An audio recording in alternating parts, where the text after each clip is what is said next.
O Senhor esteja convosco. Ele está no meio de nós. Proclamação do Evangelho de Jesus Cristo segundo Marcos. Glória a vós, Senhor. Naquele tempo, Jesus foi a Nazaré, sua terra, e seus discípulos o acompanharam. Quando chegou o sábado, começou a ensinar na sinagoga. Muitos que o escutavam ficavam admirados e diziam: de onde ele recebeu tudo isso? Como conseguiu tanta sabedoria? E esses grandes milagres que são realizados por suas mãos?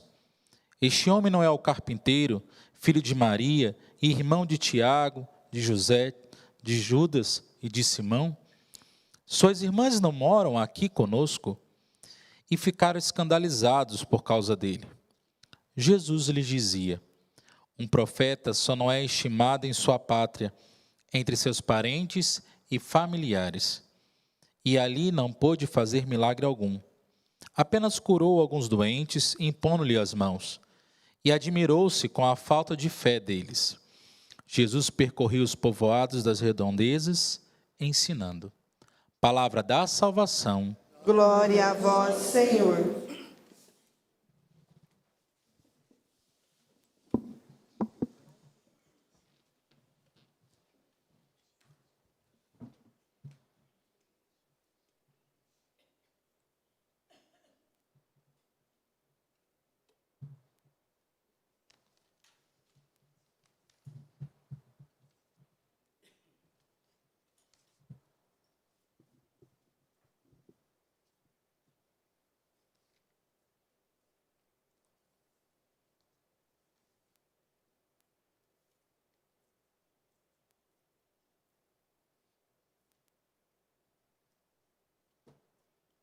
Deus é rico em misericórdia, sua misericórdia que se estende de geração em geração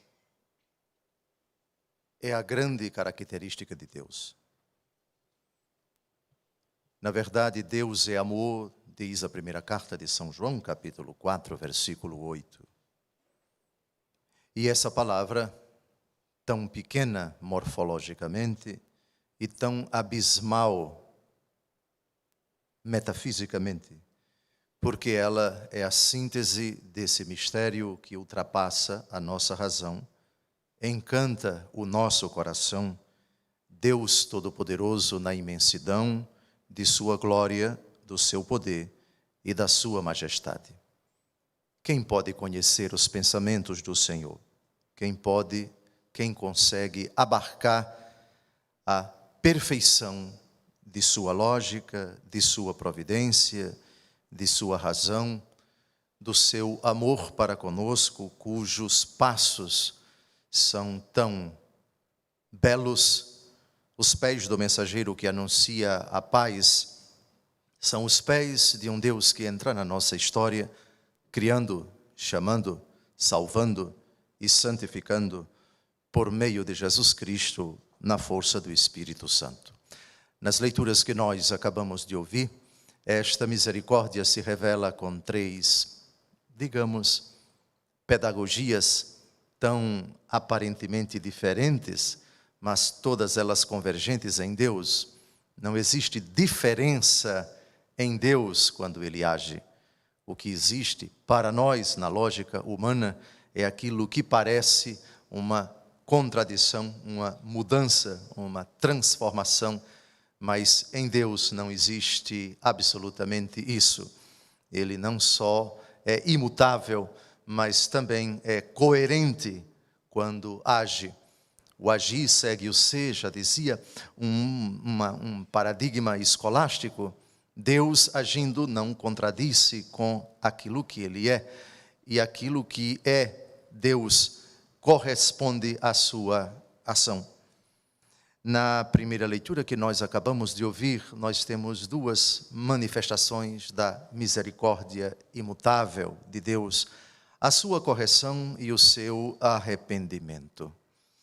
Pode parecer, na lógica, digamos, laxista, de uma suposta, autêntica e respeitosa educação da liberdade do ser humano, hoje tão propagada, O ser humano precisa ser respeitado na sua autonomia, precisa aprender a tomar decisões e não podemos forçá-los, não podemos coagi-los, muito menos tolher a sua liberdade, porque isso feriria a dignidade da natureza humana, sustenta uma certa educação cujas consequências são as piores possíveis e bastante nítidas em muitas escolas e em muitas famílias, onde as unhas dos filhos, dos subordinados, dos alunos cresceram tanto que professor hoje praticamente não tem autoridade, cujos pais dentro de casa são verdadeiros escravos dos seus filhos, porque esse princípio básico, o ser humano precisa ser respeitado, ninguém pode impor absolutamente nada para ele,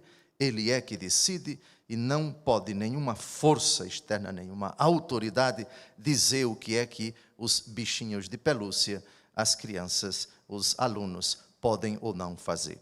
Punir, inimaginável. Tolher, absolutamente fora de propósito.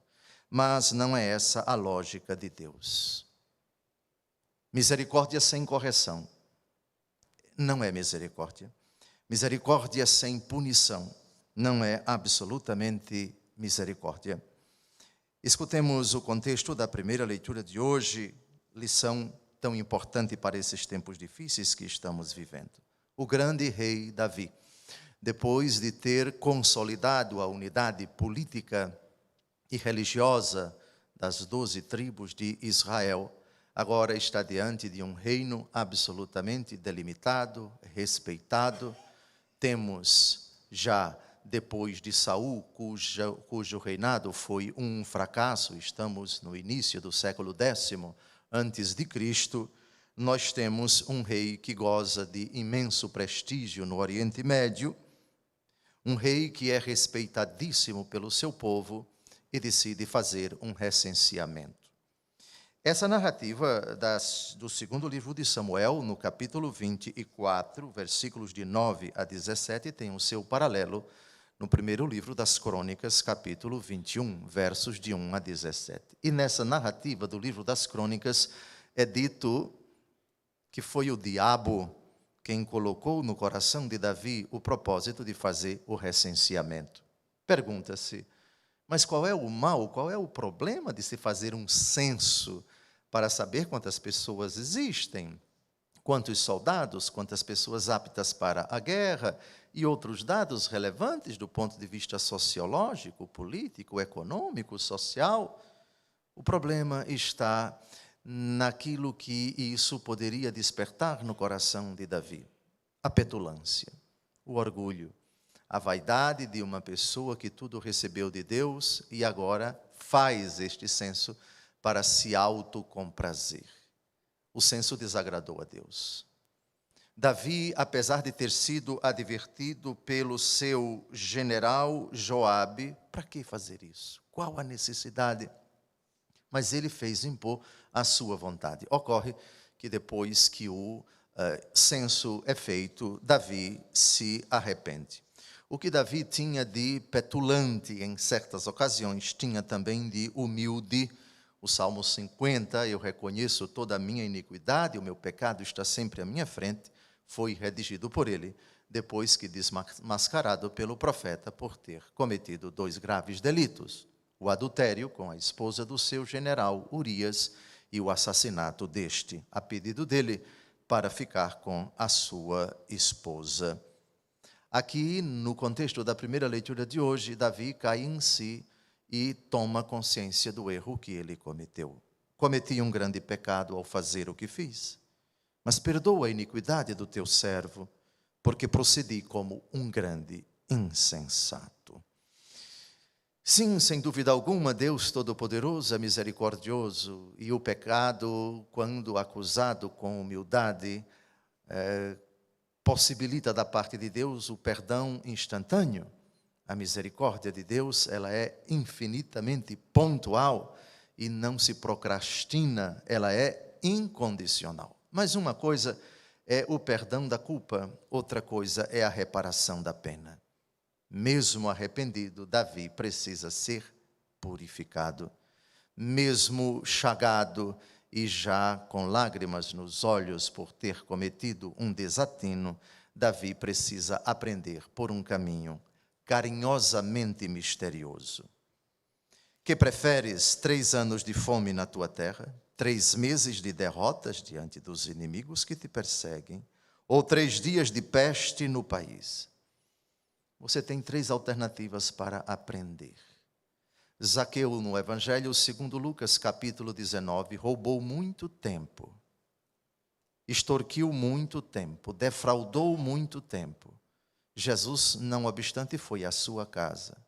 Ele de pé, arrependido, porém, sentiu a necessidade, apesar de ter sido visitado por Jesus e perdoado por este, de reparar o mal cometido. Vou distribuir metade dos meus bens aos pobres, e se defraudei alguém, vou restituir 4 vezes mais. É a clássica distinção entre o mal da culpa e o mal da pena. Quando cometemos um pecado, adquirimos 2 responsabilidades diante de Deus: a culpa e a obrigação de reparar as consequências do pecado. Quando nos arrependemos e pedimos perdão a Deus, Ele nos perdoa da culpa, mas não nos exime da pena. A pena é a obrigação de reparar o mal cometido. Por isso, a misericórdia de Deus vem ao encontro do homem por meio do profeta Gade. Escolha uma dessas 3 purificações. Ele, então, escolhe a peste.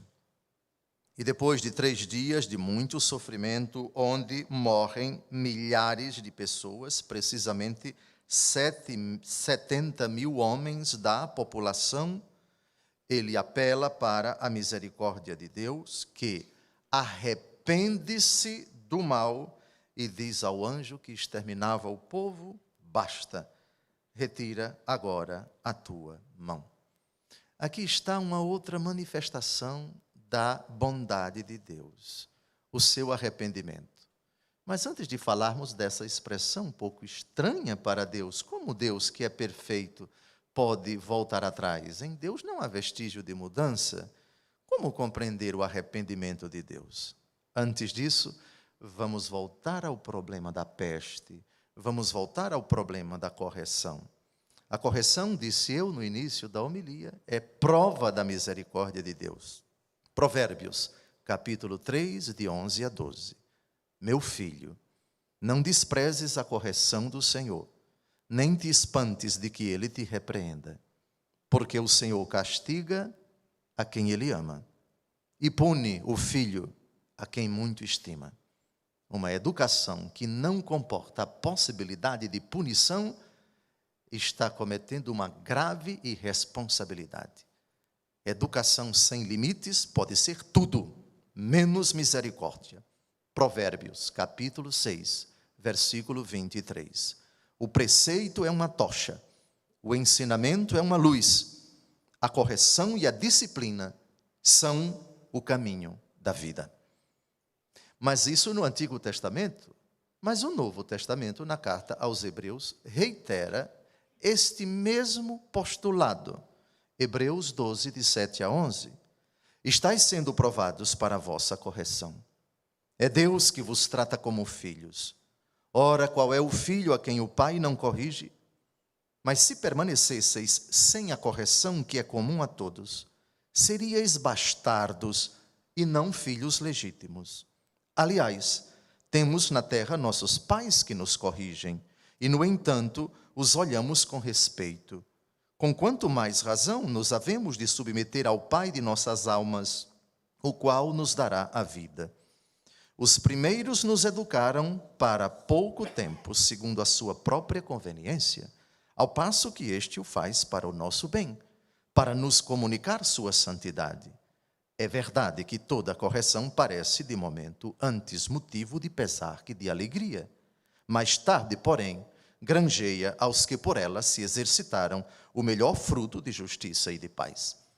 Portanto, o moleque irresponsável que comete desatino diante de Deus e se arrepende e humildemente pede a Deus perdão, resolve um problema quando Deus o perdoa. Parte do problema. É preciso que ele seja corrigido. É preciso que ele repare todos os males, até o último centavo. Jesus fala do purgatório em Mateus capítulo 5, de 23 a 25. Se estás para trazer a oferta ao altar, e ali te lembrares de que teu irmão tem algo contra ti, deixa a oferta no altar, e vai primeiro reconciliar-te com teu irmão. Toma sem demora este caminho, para que não suceda que ele te entregue ao juiz, o juiz te apresente ao carrasco, e o carrasco te ponhas em prisão. Em verdade te digo, de lá não sairás, até que tenhas pago o último centavo. Não se pode brincar com o amor de Deus. É tolo e comete um risco muito grande, está se arriscando tremendamente, aquela pessoa que acha que o amor de Deus é bobagem, e que ele é razão, legitimação para praticar qualquer pecado. Ninguém brinque com a bondade de Deus. A misericórdia de Deus é tudo menos idiota. Qualquer pecado, ainda que um pecado venial, vai exigir uma reparação. De lá não sairás, até que tenhas pago o último centavo. Agora tratemos do arrependimento. Como Deus pode se arrepender? Cito aqui precisamente o versículo 16 de 2 Samuel, capítulo 24. O Senhor arrependeu-se desse mal e disse ao anjo que exterminava o povo: basta, retira agora a tua mão. Deus não pode em absoluto se arrepender. 1 Samuel, capítulo 15, versículo 29. Aquele que é a verdade de Israel não mente, nem se arrepende, pois não é homem para se arrepender. Malaquias, capítulo 3, versículo 6. Eu sou o Senhor e não mudo. E para completar, Tiago, capítulo 1, versículo 17. Toda dádiva boa, todo dom perfeito vem de cima, descem do Pai das luzes, no qual não há mudança, nem mesmo aparência de instabilidade. Pois bem, se é assim, então por que a Bíblia diz que Deus se arrepende? É um antropomorfismo que tem um significado bem explicado pelo grande bispo e doutor da Igreja, Santo Agostinho, na sua magnífica obra, A Cidade de Deus, capítulo 24, parágrafo 11. Vejam a explicação que ele dá para a expressão "e Deus se arrependeu". Diz ele, aspas, é certo que se diz que Deus altera seus desígnios. Em linguagem metafórica, a Escritura chega mesmo a dizer que Deus se arrependeu. Mas isto disse em atenção ao que o homem espera ou em atenção ao que comporta a ordem natural das coisas, e não em atenção ao que o Onipotente previu que havia de fazer. Explicando mais ainda, Deus é eterno e já sabe de tudo aquilo que vai acontecer, antes que as coisas e as pessoas venham à existência ou ocorram. Mas, como Ele nos ama, às vezes nos adverte a respeito da possibilidade de acontecer alguma coisa como consequência do nosso pecado. Quando a mãe diz para o filho preguiçoso: se você não estudar, você vai ser reprovado e eu vou punir você. Vou privar você de um bocado de coisa. Até que ele compreende isto e antes que aconteça, na lógica dele, ele estuda e é aprovado. A ameaça da mãe não se concretiza. Com Deus é um pouco diferente. Deus já sabe que aquele castigo não vai se realizar, mas precisamente anuncia a possibilidade de que ele aconteça como consequência do pecado, para que o homem não mais peque ou não chegue a pecar. Assim, a Bíblia, para que nós compreendamos essa lógica que envolve a eternidade com a temporalidade, utiliza um verbo muito conhecido nosso: Deus se arrependeu. Traduzindo, Deus não deu vazão à sua ira, que poderia se manifestar se o homem cometesse o pecado. No caso dos 3 dias de peste, o Deus se arrependeu não significa dizer que ele voltou atrás, mas exatamente o que ele disse para o anjo: basta, retira agora a tua mão. Ou seja, a correção já chegou a uma proporção que eu considero justa. É hora de cessar a purificação de Davi, que diz: fui eu que pequei, eu é que tenho a culpa, mas estes que são como ovelhas, o que fizeram? Perdoai-me, Senhor, o meu pecado, diz o autor do Salmo 31, que nós acabamos de ouvir. Eu confessei meu pecado, minha falta vos fiz conhecer, e perdoaste, Senhor, a minha falta.